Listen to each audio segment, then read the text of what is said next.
घर द्वार सजल कहने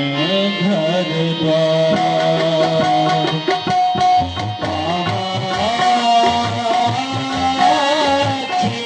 सजल कहने घर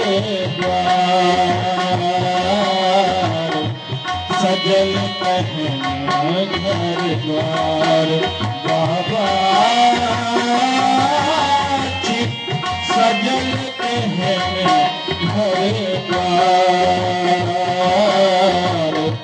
सजल कहने घर द्वार